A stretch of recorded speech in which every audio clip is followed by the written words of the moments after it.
안녕하세요. 저는 돈으로 사람을 차별하는 시댁과 겨우 연을 끊을 수 있었던 평범한 40대 여성입니다. 보통 부모라면 어떤 자식이든 사랑으로 보듬는 게 당연하지 않나요? 그런 의미에서 저희 남편은 부모의 눈밖에 난 자식이었어요.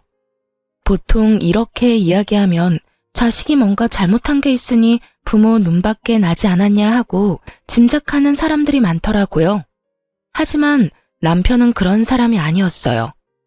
그저 잘난 두 동생에 비교되며 부모 눈밖에 났을 뿐이죠.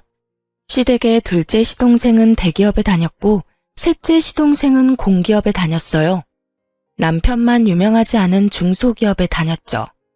그 차이일 뿐이었는데 시댁 식구들은 남편을 형편없이 망한 사람처럼 취급했어요.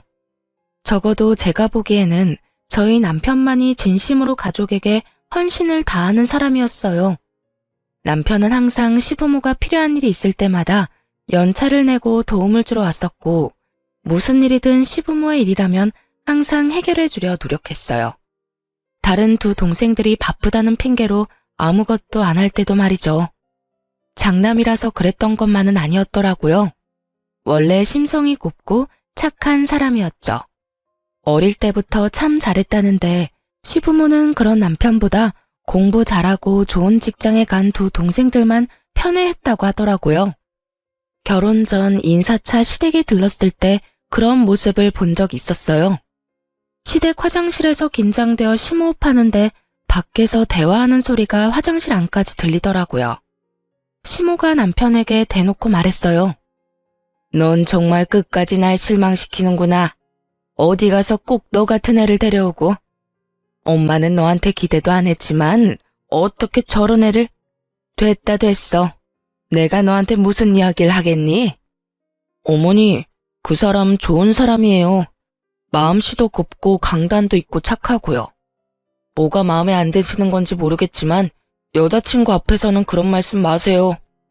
끝까지 저를 옹호해주는 남편을 보며 마음이 뿌듯해진 것도 잠시였죠. 시모는 그런 남편에게 도리어 짜증을 냈어요. 좋은 사람인지 나쁜 사람인지 내가 알게 뭐니?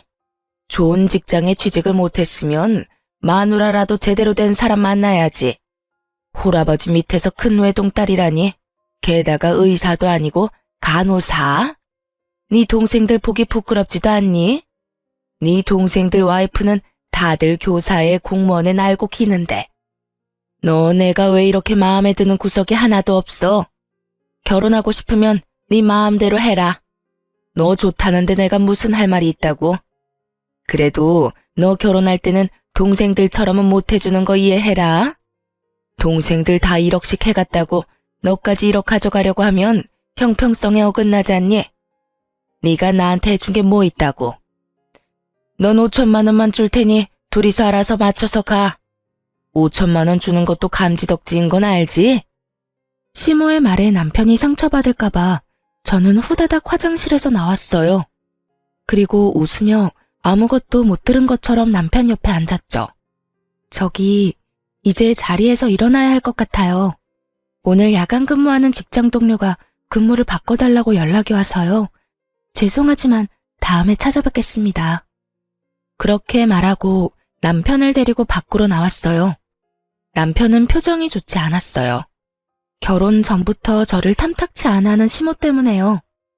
저는 간호사로 일하면서 진상 환자 많이 겪었던 경험이 있어서 이런 괴롭힘은 괴롭힘 축에도 들지 않았고 아무렇지 않게 행동할 자신도 있었어요. 그런데 남편 표정이 저보다 안 좋으니 마음이 너무 쓰이더라고요. 오빠, 나는 오빠가 제일 중요해. 가족들이 뭐라 하던 간에 우리만 잘 살면 되지. 그러니까 우리들만 생각하자. 그러면 어떤 것도 잘 이겨낼 수 있을 거야. 휩쓸리지 말고 비교하지도 말고. 알았지? 제 말에 남편은 그제야 살짝 웃더군요. 고마워. 네가 있어서 얼마나 내가 많은 위로를 받는지 모르지? 넌 가끔 진짜 대단해. 나보다 더 나이 많은 누나 같은 느낌이야. 그 예시는 좀 아닌데? 나 그 정도로 늙은 거 아니라고. 둘이서 그렇게 장난을 치며 마음을 다잡았어요. 결혼이라는 것이 가문 간의 결합이라 신중하게 생각해야 하는 것은 맞지만 정말 그 지랄 맞은 시댁 때문에 이 마음이 고운 남자를 버리기에는 너무 아까웠거든요. 그렇게 저와 남편은 결혼까지 하게 됐어요. 험난할 줄 알았던 결혼은 생각보다 무난히 흘러갔어요. 시댁에서는 그때 한 말처럼 남편에게 별말 안 했고 남편도 크게 시댁과 부딪히지도 않았죠. 그래서 저도 이 시댁 사람들도 우리를 있는 그대로 받아주려나 싶었는데 그게 아니었더라고요. 결혼 후에 남편이 받는 취급에 더 화가 났거든요. 시모는 무슨 일이 있으면 무조건 남편을 불렀어요. 정말로 아주 간단하고 손쉽게 본인들이 할 수 있는 일에도 남편을 수시로 불러댔어요.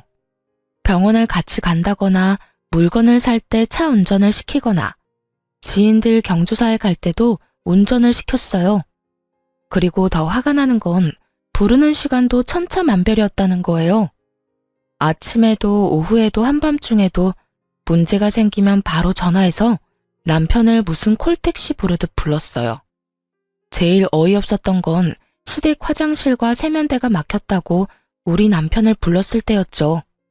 남편은 아침에 출근 전에 시댁을 들렀다가 가야 했거든요. 제가 그 부분에 대해 남편에게 몇 번 말한 적이 있었어요. 여보, 아무리 생각해도 이건 좀 너무한 것 같아.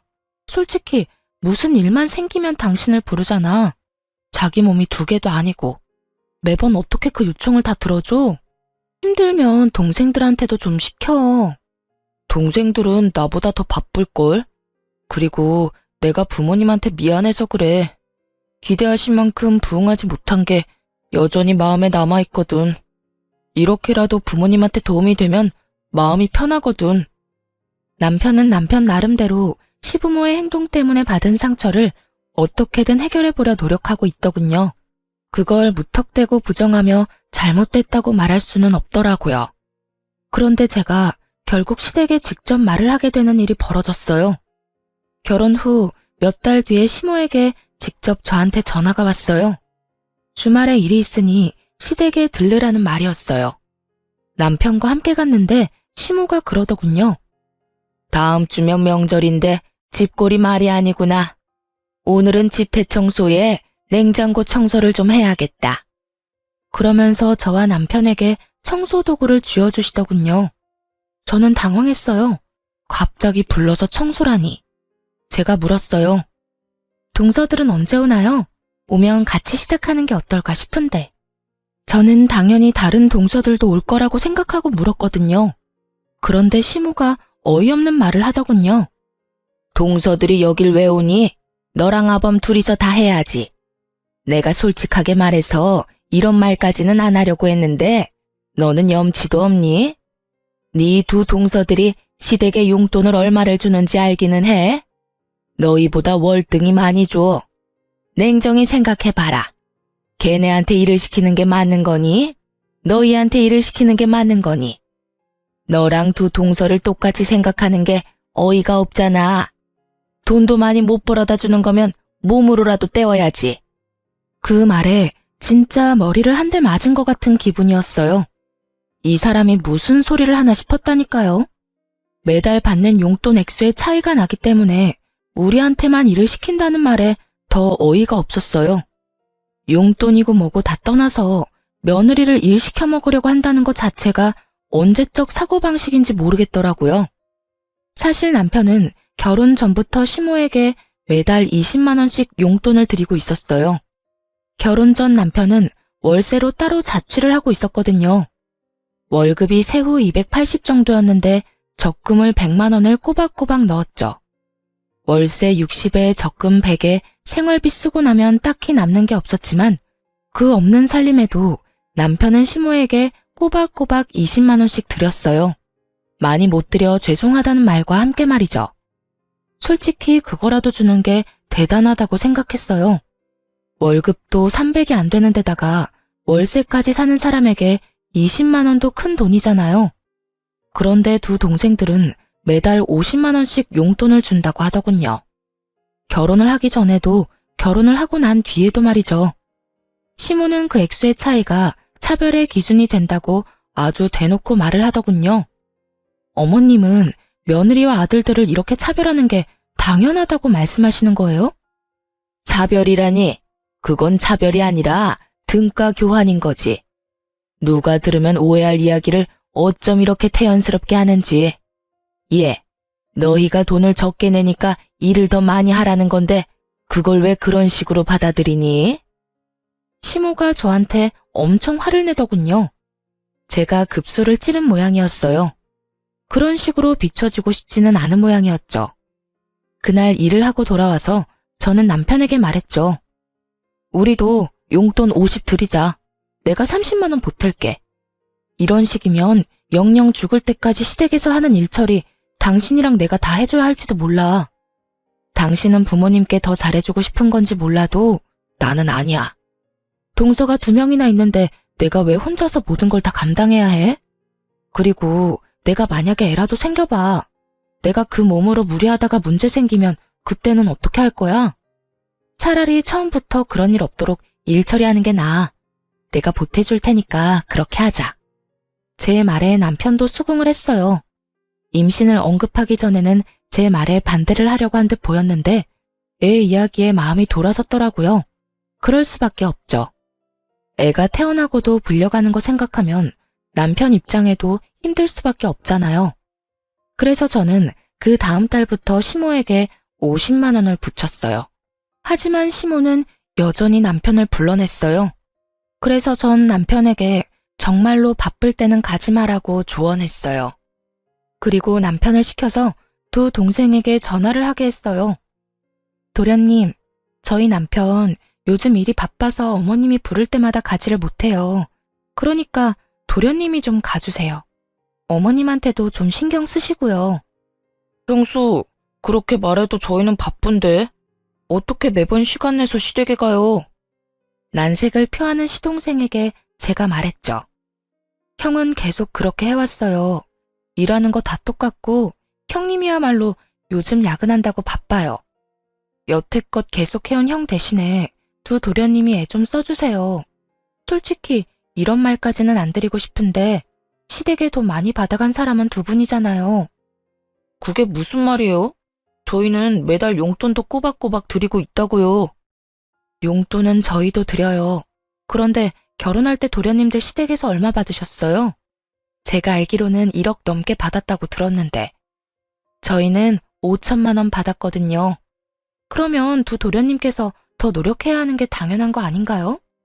저희보다 훨씬 많이 받아가셨잖아요. 여태 용돈 드린 거 제하더라도 말이죠. 제 말에 틀린 말이라고는 조금도 없었으니 도련님들도 어쩔 수 없이 알겠다고 하더군요. 그런데 문제는 저와 동서 쪽이었어요. 시모는 여전히 저만 부르더라고요. 김장날에도 저 혼자 불렀길래 제가 예전에 말했던 것처럼 시모에게 물었어요. 어머님, 동서들은 언제 오나요? 네 동서들은 안 온다. 바쁜 애들을 왜 불러? 죄송한데 용돈을 세 아들이 똑같이 50만 원씩 주는데 왜 김장에는 저만 부르셨어요? 부르려면 다 똑같이 부르셨어야죠. 그게 무슨 소리냐? 네가 맏며느리니까 부른 거지. 어머님, 저번에 저희한테 용돈 다르게 준다고 용돈 많이 주는 사람은 일 못 시킨다고 얘기하셨잖아요. 저희 지금 동서들처럼 50만 원씩 꼬박꼬박 드리고 있어요. 그리고 솔직히 이런 말 하기도 좀 그렇지만 저희 결혼할 때 도련님들보다 더 많이 받은 거 없어요. 도리어 훨씬 적게 받았죠. 장남인데도 불구하고 말이죠.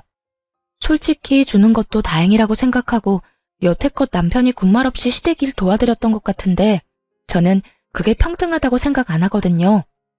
어머님이 저번에 용돈 때문에 차별하신다고 하셨고 이제는 똑같이 용돈을 받으시니까 세 사람 동등하게 번갈아 가면서 부르세요. 며칠 전에 저 불러서 운전시키셨잖아요. 그러니까 이번에는 다른 동서 부르세요. 그렇게 말하면서 저는 내려놓았던 핸드백을 다시 들었습니다. 그리고 현관문 쪽으로 걸어갔죠. 그러자 시모가 제게 큰 소리를 치더군요. 야, 넌 뭐가 그렇게 잘났어? 너 며느리야. 맏며느리답게 일하라면 해. 고작 용돈 똑같이 내는 것 때문에 지금 바쁜 애들을 부르라는 얘기니? 넌 정신이 있는 거야, 없는 거야? 말씀드리자면 바쁘기는 간호사가 제일 바빠요. 저는 주 6일 일하는 사람이라고요. 그분들은 주 5일 일하죠? 공휴일 다 쉬면서. 일주일에 이틀을 쉬는 사람이랑 일주일에 하루를 쉬는 사람 중에 누가 더 바쁘고 덜 바쁜지 계산이 안 되세요? 용돈 계산은 확실하게 하시면서 날짜 계산은 잘 안 되시나 봐요. 결국 제 말에 아무런 반박을 할 수 없었던 시모는 기가 차다는 표정으로 저를 바라보더군요. 근본도 없는 년이랑 결혼한다고 할 때부터 내가 알아봤어. 아무것도 없는 년 받아줬으면 군소리 말고 일이나 잘하면 될 것이지. 매번 사사건건 사람을 허파를 뒤집어 놓지. 내가 그 결혼 시키질 말았어야 했어. 할아버지 밑에서 뭘 배웠겠어? 이래서 엄마 없는 며느리 들이는 게 아니었는데. 제가 돌아가신 어머니한테 배운 건 없어도 사람 차별하면 안 된다는 것쯤은 잘 알아요. 그것도 돈 가지고 치사하게 말이죠. 그리고 어차피 생각도 없으시겠지만 김장 김치 하셔도 저희한테 연락하지 마세요. 일도 안 했는데 가져갈 만큼 염치 없는 사람 아닙니다. 뭐 남이 해놓은 것 넙죽넙죽 잘 받아가서 퍼먹는 뻔뻔한 인간들도 이 집에는 좀 많던데 저는 그런 뻔뻔한 사람들이랑은 좀 다르거든요. 그럼 김장 잘하세요. 그렇게 말하고 저는 집으로 돌아왔습니다. 그러게 왜 사람을 별것도 아닌 걸로 차별을 하는지 다른 사람 못 살게 굴 때는 본인도 당할 거라는 생각을 해야죠. 그 뒤로 시모는 저한테는 연락을 안 하더군요. 대신 남편을 좀 더 많이 부르게 됐죠. 하지만 남편도 결국 시모의 요구를 적당히 거절하자 비로소 평범한 생활을 할 수 있게 됐어요. 매번 별거 아닌 일로 불려가는 생활에서 해방된 거죠. 남편과 저는 겨우 여유로운 생활을 즐길 수 있었습니다. 하지만 그것도 아주 잠깐뿐이었어요. 남편 회사에 문제가 발생하게 됐거든요. 남편은 중소기업에서 일하는데 본래 남편 성격 자체가 회사원 기질은 아니었어요. 그런 남편에게는 특기가 하나 있었는데요. 그게 바로 요리였습니다. 요리는 정말 모르는 제가 맛봐도 남편의 음식은 무척 맛이 있었거든요. 그 음식 솜씨에 반해서 결혼하게 된 것도 있으니까요. 남편 회사에는 재정 악화로 인원 감축이 시작됐고 남편은 퇴사를 해야 할 것 같다고 저에게 상의를 하더군요. 가게를 차리려는 생각이었어요. 사실 멀쩡한 직장 놔두고 나오는 거면 화를 냈을 거예요. 하지만 이미 재정 악화로 인한 감축이 이뤄지고 있는 회사였어요. 언제 망할지 모른다는 거죠. 물론 지금 당장 망할 리는 없겠지만 미래가 없다는 건 누가 봐도 뻔한 일이었어요. 그리고 저는 남편의 음식 솜씨와 장사 수완을 믿기로 했어요. 사실 저도 간호사로 일하며 돈을 벌고 있으니 괜찮을 거라고 생각한 것도 있었어요. 남편이라면 잘할 수 있을 것 같다는 생각으로 남편이 하겠다는 양식 음식점을 저도 응원하게 됐죠. 그런데 남편이 가게를 창업하려고 하는데 돈이 조금 빠듯했어요. 그래도 조금만 아끼고 제가 조금만 더 일하면 충분히 충당할 수 있는 금액이긴 했어요. 그런데 문제는 그 뒤에 생겼어요. 제가 덜컥 임신을 하게 된 거였죠. 아이가 생기지 않도록 노력했지만 결국에는 제 맘대로 되는 게 아니었더라고요. 그렇게 애가 생기니 저도 슬슬 걱정이 되더군요. 애한테 드는 돈이 생각보다 많을 것 같아 수중에 있는 돈을 다 끌어다가 남편 가게에 모두 털어놓을 수는 없었어요. 그래서 모자란 돈은 대출을 할까 생각 중이었거든요. 일단 저희 집을 담보로 대출을 하고 차가 2대 있으니 제 명의의 차는 팔아야 할까 생각했죠. 그렇게 가게 창업 비용 때문에 걱정을 하고 있었는데 그때 시모가 남편에게 그 이야기를 들었는지 잠깐 시댁으로 오라고 하더군요. 너의 창업할 때 돈 필요하지? 결혼할 때 5천만 원밖에 안 해줬으니까 이번에 가게 창업할 때 5천만 원을 빌려줄게. 대신에 연이자 3%로 빌려줄 거야. 언제든 일시 상환 가능하고. 어때? 어머님 죄송한데 저희는 3천만 원만 있으면 되는데 어째서 5천만 원이나 빌려주시려고 하세요?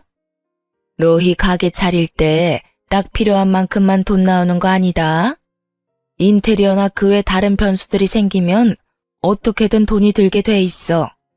그래서 조금 더 여유롭게 주려는 거야. 물론 시모가 좋게 이야기를 했지만 저는 당연히 그렇게 받아들이지 않았어요. 이자가 3%면 저희가 은행에서 대출받는 것보다는 더 이득이긴 했어요. 하지만 이제까지의 일들로 보면 시모가 저희를 좋게 생각해서 돈을 빌려주는 거라는 생각이 들지 않더군요. 분명히 뒤에 꿍꿍이가 있을 거라는 생각이 들었죠.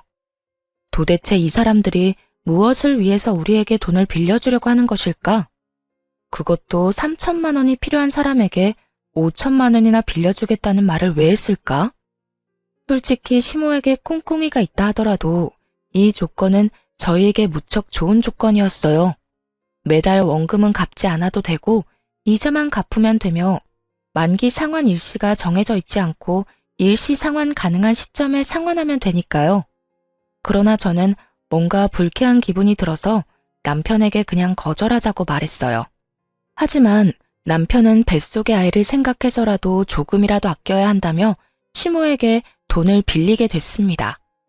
대신 저희가 원하는 3천만 원만 빌리기로 했어요. 그런데 그 뒤에 시댁이 어떤 생각을 하고 있었는지를 알게 된 거죠. 남편이 허락한 일이기는 했지만 저에게는 거의 반강제로 시모의 호의를 받아들인 기분이었어요. 그래서 찜찜하게 생각했는데 역시나 제 생각이 맞았더군요. 저희 손에 3천만 원을 들려주고는 그 돈을 빌미로 다시 한번 저희를 시시때때마다 부르더군요. 예전과 똑같은 상황이었어요. 마치 집에 식모 하나를 두려는 것처럼 뭔가 필요한 게 있거나 집을 치워야 할 일이 있거나 어딘가 멀리 가야 할 때 꼭 저희 부부를 불렀어요. 솔직히 왜 돈까지 줘가면서 우리를 부려먹으려고 하나 궁금했는데 그 이유는 두 도련님과 동서들 때문이었습니다.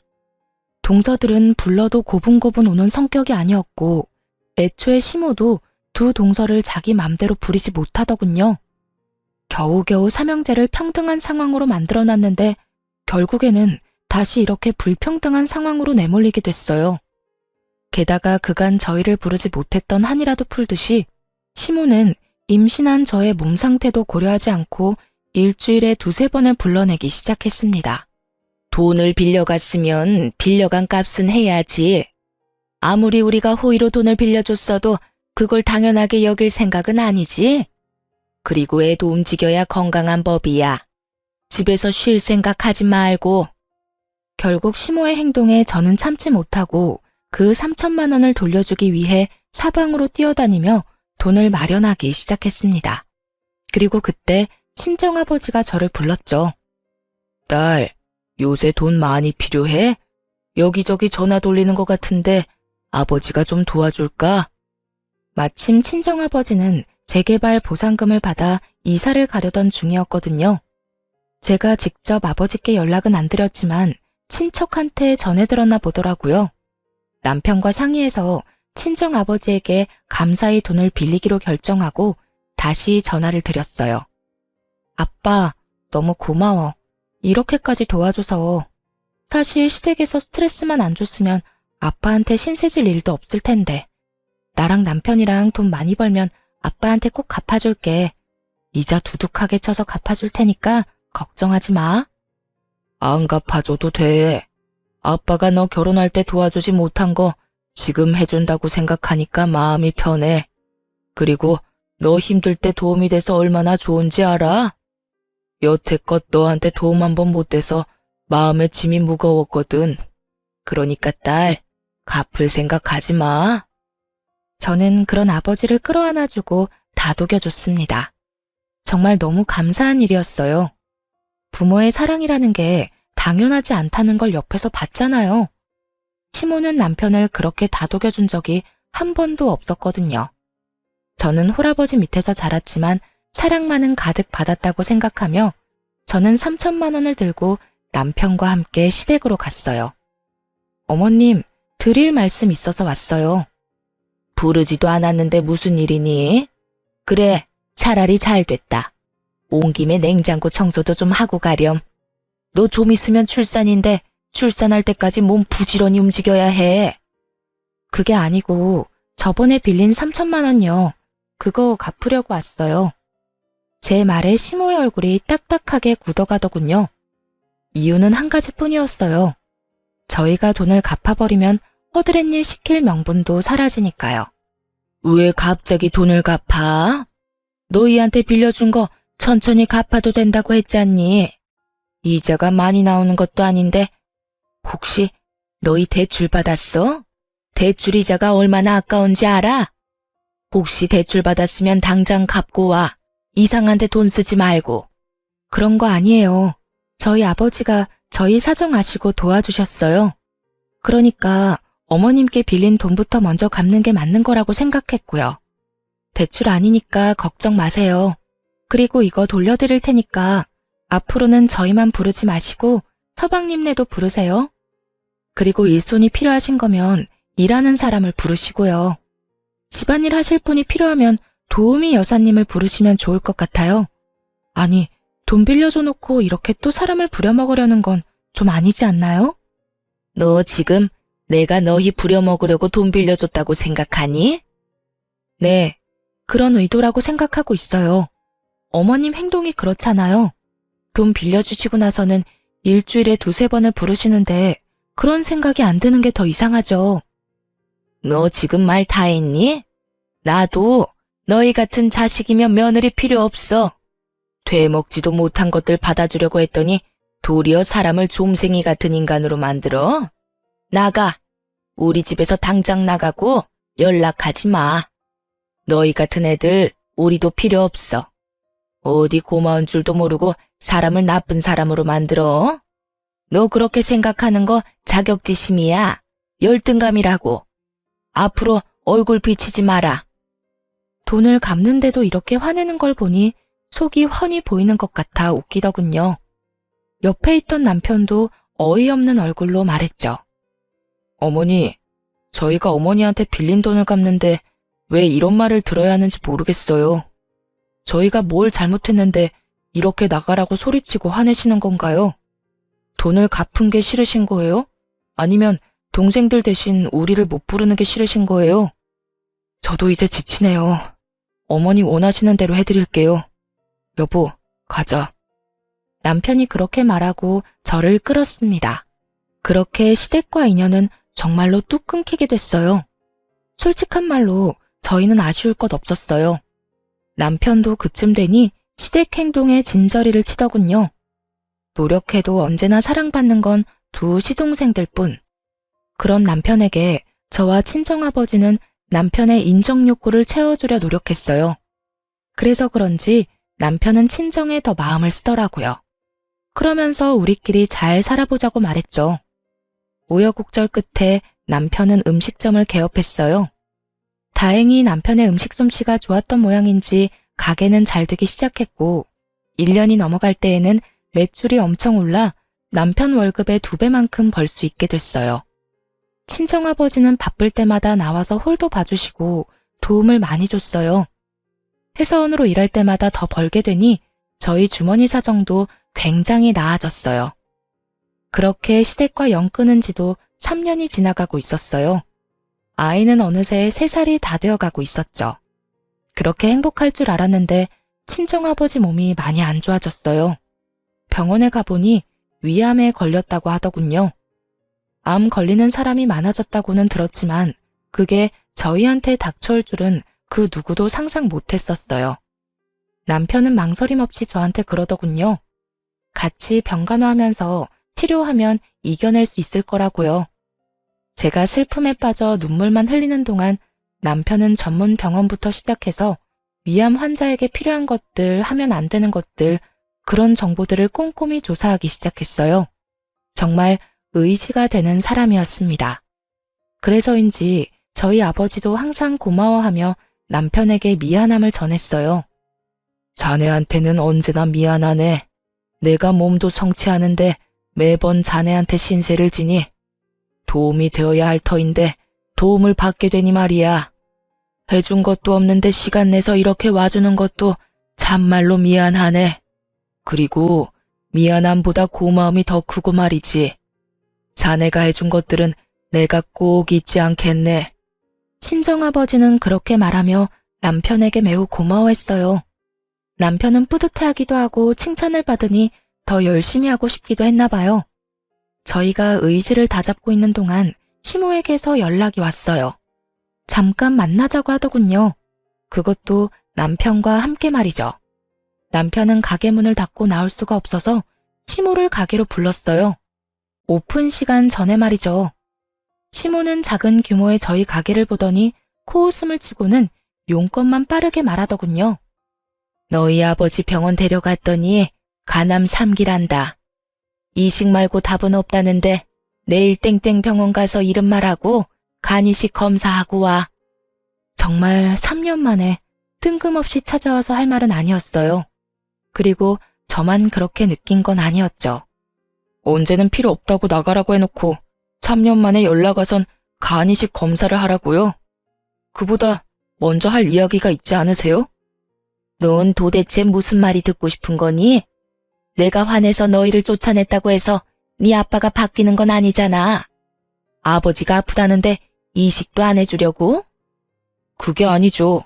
3년 만에 만났으면 저희 근황부터 묻고 저번 일에 대한 사과를 하는 게 맞잖아요.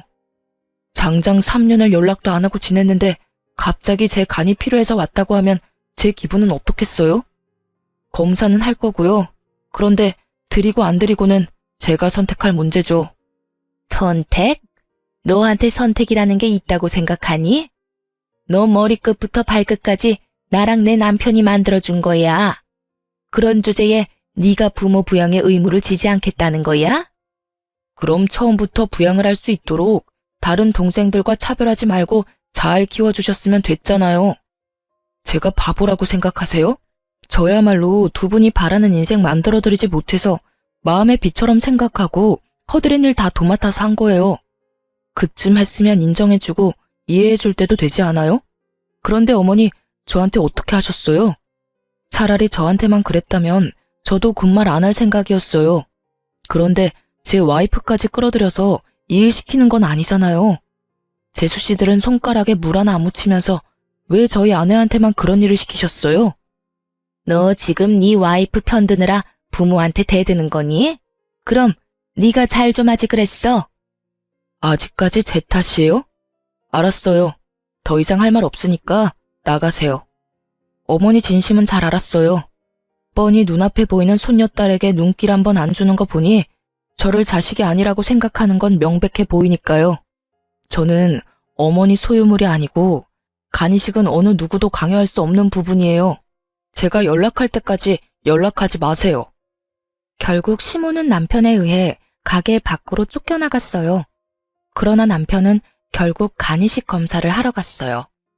부모 자식이고 시부는 시모만큼 남편을 못 살게 군 것도 아니었으니까요. 만약 시모가 간에 문제가 생겼다면 저는 결사반대했을 거예요. 그렇지만 시부고 남편 마음이 그러하니 존중해주기로 했죠. 검사를 하러 갈 때는 남편과 제가 같이 갔는데 하필이면 시부를 담당하는 의사 밑에 제 대학 동기가 일하고 있더라고요. 반가워서 얼굴 보고 몇 마디 나누다 이식센터에 내려가 접수를 했어요. 그렇게 일주일 뒤 검사 결과를 들으러 다시 방문했는데요. 그날 남편 검사 결과가 나온다는 말에 시모까지 달려왔더라고요. 남편은 그런 시모를 보고도 인사 한 번 건네지 않았죠. 검사 결과는 부적합이었어요. 저는 속으로 안도의 숨을 내쉬었어요. 장기 이식 공여자는 평생 몸 관리를 해야 하니 좀 걱정됐었거든요. 그렇게 저희는 자리를 뜨려고 하는데 시모가 저를 붙잡으며 말하더군요.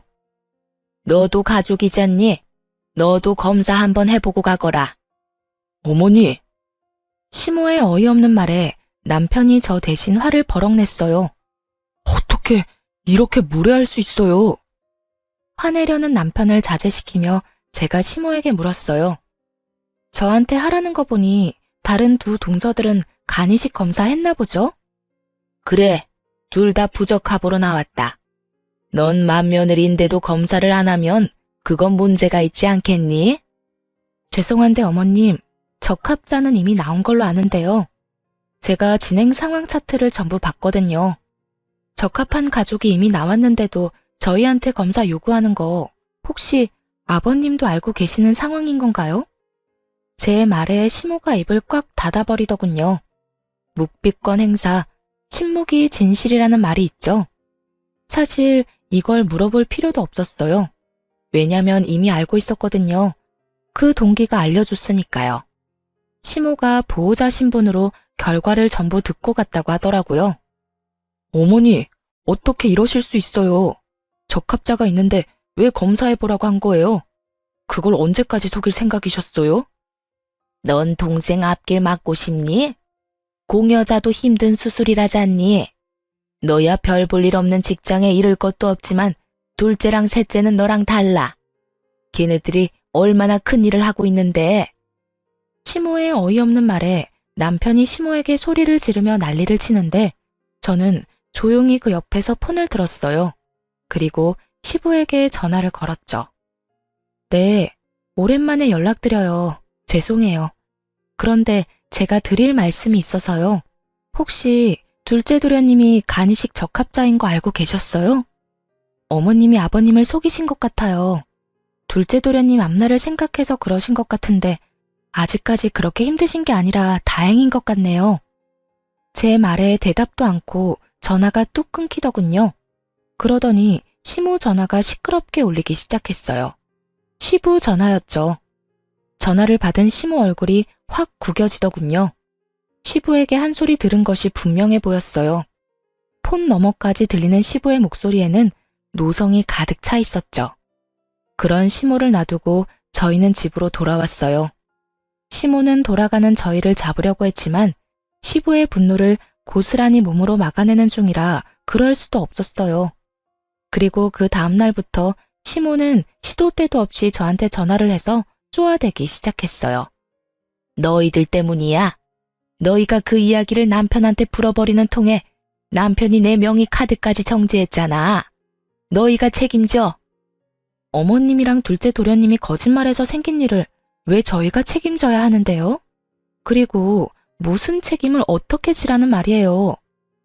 너희 이 집 살 때 5천만 원 해준 거 내놔. 그거라도 있어야 내가 생활을 하지. 늙어서 골골대는 인간 병수발도 들어야 하는데 돈도 없으면 어떻게 생활을 하니? 매달 100만 원씩 꼬박꼬박 받는다는 걸 제가 아는데도 돈 없는 것처럼 말하는 걸 보니 참 어이가 없었죠. 그리고 그 5천만 원을 걸고 넘어질 줄은 생각도 못했거든요. 그래도 그 집구석에서 나온 돈 차라리 이참에 다 갚아버릴까 했죠. 그렇지만 지금 돈 좀 번다고 5천만 원이라는 큰 돈이 갑자기 하늘에서 떨어지는 건 아니잖아요. 그때 제 전화를 듣고 있던 아버지가 그러더군요. 너희만 괜찮으면 너희 집 팔고 우리 집 전세금 합쳐서 좀 더 평수가 큰 집 얻고 남은 금액으로 5천만 원 갚는 건 어떻겠니? 그 이야기에 귀가 번쩍 뜨이더군요. 남편에게 상의했더니 남편은 이번에도 친정아버지에게 신세를 지게 돼서 너무 죄송하다고 하더군요. 아버지는 우리가 보호자로 간병을 해주고 있으니 당연히 받아도 되는 일이라고 했고 대신 자신을 간병하는 일이 힘들 거라 그것만 걱정된다고 하셨거든요. 남편은 그 제안을 받아들이기로 했어요. 그렇게 저희 집을 팔고 좀 더 외곽에 집을 얻기로 했어요. 평수는 크지만 예전 집 금액에 조금 더 보태서 들어갈 수 있었죠. 부랴부랴 해결하느라 시간이 좀 걸리기는 했지만 저희는 시모에게 줄 돈을 마련할 수 있게 됐어요. 운 좋게 2달 만에 모두 다 팔리고 새로운 곳에 이사까지 들어갈 수 있었어요. 그리고 나서 돈 5천만 원을 보냈어요. 그리고 시모에게 전화했죠. 어머님, 돈 돌려드렸으니까 확인해보세요. 그래? 2달이나 걸렸지만 그래도 갚은 건 다행이네. 그렇게 말하고 전화를 끊은 시모에게 다시 전화가 왔어요. 야, 너 돈 갚는다고 해놓고 이게 무슨 짓이야? 돈이 안 들어왔잖아. 저 돈 돌려드렸어요. 아버님 계좌로요. 저희 이 돈 받을 때 아버님 계좌에서 받은 거 알고 계시죠? 이런 돈 문제는 정확히 하는 게 좋거든요. 혹시라도 제가 돈을 어머니 계좌로 드렸다가 나중에 아버님이 돈 갚으라고 하면 큰일이잖아요. 빌려준 사람한테 돈을 갚는 건 당연한 거죠. 저는 일부러 시부에게 돈을 보냈거든요. 시부 주머니에 돈 들어가면 시모에게 돈 줄 일이 없을 테니까요. 너 바보야? 그걸 네 시아버지에게 주면 어떡해? 지금 우리 둘이 싸워서 내가 돈 한 푼 못 받고 있는데. 설마 너 일부러 그런 거니? 아까도 말했지만 돈 관계 확실하게 하려고 아버님한테 드린 거니까 저한테 뭐라고 하지 마시고 아버님한테 싹싹 빌어보세요. 그러면 아버님도 마음 바뀌겠죠. 저는 건조하게 말하고 전화를 끊었어요. 시모가 뭐라 소리치는데 들을 필요는 없었거든요. 그렇게 저희는 시댁과의 모든 돈관계를 청산했고 드디어 인연 끊고 살 수 있게 됐어요. 더 이상 저희한테 뭔가를 요구할 수는 없으니까요. 그렇게 남은 돈으로는 남편 가게를 리모델링해서 좀 더 확장하고 더 화사하게 꾸몄어요. 그게 잘 맞았는지 입소문 타며 가게도 더 잘 되게 됐어요. 그리고 얼마 뒤 시부가 간이식을 받았다는 이야기를 막내 시동생에게 전해 들었어요. 그리고 그로부터 또 몇 달 뒤에 시동생이 화가 많이 난 채로 저희 남편을 찾아왔더라고요. 형, 이게 말이나 되는 일이야? 아버지가 5천만 원 들이밀면서 둘째 형한테 간이식하라고 난리도 아니었어. 아니, 적합자가 둘째 형이니까 당연히 이식해줘야 하는 건데 그걸 속이고 안 해주려 했던 형한테 5천만 원을 주고 이식해달라는 이 상황이 맞기는 한 거야? 내가 적합자였으면 나는 그냥 줬어. 돈을 받고 간을 주다니 둘째 형도 너무 뻔뻔한 거 아니야? 그것 때문에 5천만 원을 날리다니 아버지는 생각이 있는 거야 없는 거야? 수술만 잘 됐으면 됐지 뭐. 아버지도 수술하고 괜찮으시지? 괜찮기는 수술하고 고작 3달 지났을 뿐인데 이 영감이 정신 못 차리고 벌써 술 마시고 담배 피고 난리도 아니야. 이제는 가족 중에 적합한 사람도 없는데 이럴 거면 그 간은 왜 가져갔대? 어차피 얼마 못 쓰고 또 버릴 거면. 둘째 형만 불쌍하게 됐지 뭐. 간 주고 돈은 받았는데 몸이 안 좋아졌대. 형 사업하잖아. 이래저래 과로할 일도 많고 술 마실 일도 있는데 아무리 조심해도 몸이 나빠지더라고. 간 이식해준 사람도 받은 사람도 다 나빠졌네. 그래도 아직 괜찮은 것 같은데? 두 사람 다 입원은 안 해도 되는 건가? 나도 몰라. 나 둘째 형 5천만 원 받았다는 거 얼마 전에 알고 그 집이랑 인연 끊었어. 왜 돈을 둘째 형한테만 줘? 완전히 기분 상하잖아. 아니, 간이식을 해줬다고 돈을 왜 줘? 그리고 그거 준다고 넙죽 받아쳐먹은 둘째 형한테도 화나고.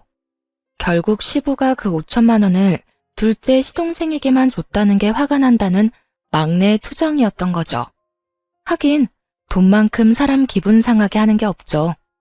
돈으로 차별하는 집안에서 커서 그런지 돈에 관한 건 아주 예민하게 받아들였더라고요. 그리고 엄마도 좀 너무한 거 아니야?